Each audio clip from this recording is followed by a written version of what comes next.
OWINGS MILLS, MD. No one really knows whether Marquise Brown will become a number one wide receiver or if Jaylon Ferguson will develop into a Pro Bowl pass rusher. What has already been established from this year's NFL draft is this: the Baltimore Ravens have significantly upgraded their nicknames. 6 of Baltimore's 8 draft picks are referred to by something other than the given names. Hollywood came in the first round. Sack Daddy arrived in the third. The other, Big Ben, in the AFC North, headed to Baltimore in the 4th round. Biggie joined later in the 4th. And Mack Truck was delivered in the 5th. Even Trace McSorley, the Ravens' final selection, uses a nickname. His real name is Richard Thomas McSorley III. Some of the monikers are part of the Twitter handles, and others are ingrained in the skin as tattoos. All represent their identities. Wide receiver Miles Boykin, who is rooming with Brown, was asked how he refers to the first-round pick. "I call him Hollywood," Boykin said with a laugh. Best of NFL Nation.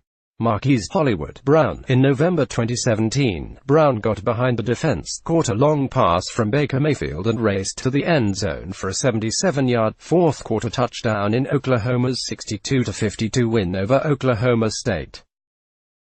As soon as Brown hauled in the pass, ever-excitable TV announcer Gus Johnson exclaimed, "Hollywood," which is the city in Florida where Brown grew up. "It kind of just stuck," Brown said. "Everyone started calling me it Jaylon Sack Daddy Ferguson." He took on the nickname years before he became the NCAA's all-time sacks leader. A teammate said Ferguson gave himself that title in the locker room after recording 4 sacks against Texas San Antonio as a freshman. "I came in the room, joking around with my teammates, and they're like, 'Oh, you're the sack daddy now. You've got all the sacks,'" Ferguson said. "It's kind of funny when you're walking around and a bunch of grown men are like, 'Hey, there's Sack Daddy.'" Big Ben Powers, the 6'4", 310-pound guard, obviously won't be the first or most popular player in the division with this nickname. But even the most ardent Ben Roethlisberger fans can't tell Powers to give it up. He earned the right to keep it by getting a tattoo of the London Clock Tower on the inside of his right forearm.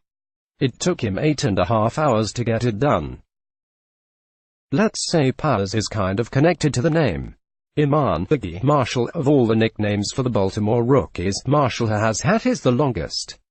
His aunt started calling him Biggie as a baby because of a rap song.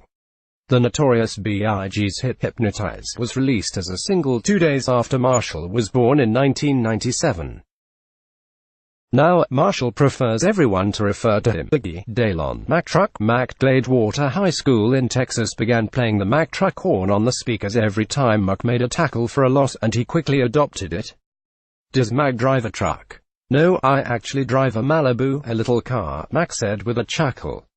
"I'll probably get one when I get settled down here, though." Trace McSorley. Many people probably didn't know the first name of Penn State's all-time leading passer is actually Richard.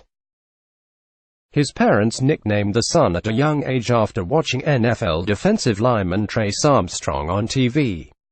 They looked it up in the name book and discovered Trace means little battler in Gaelic. "I'd rather be Trace," McSorley told the Morning Call of Allentown, Pennsylvania, 2 years ago. "Rick just doesn't fit me." The Ravens haven't had a lot of players with notable nicknames in their history, although everyone knows who you're talking about when you mention T-Sizzle, Terrell Suggs, Goose, Tony Siragusa and Zeus, Orlando Brown Sr., and now his son. "So, which Ravens rookie has the best nickname?" "I have to say me, Biggie," Marshall said with a smile. "I love my name, but there are some great names out there.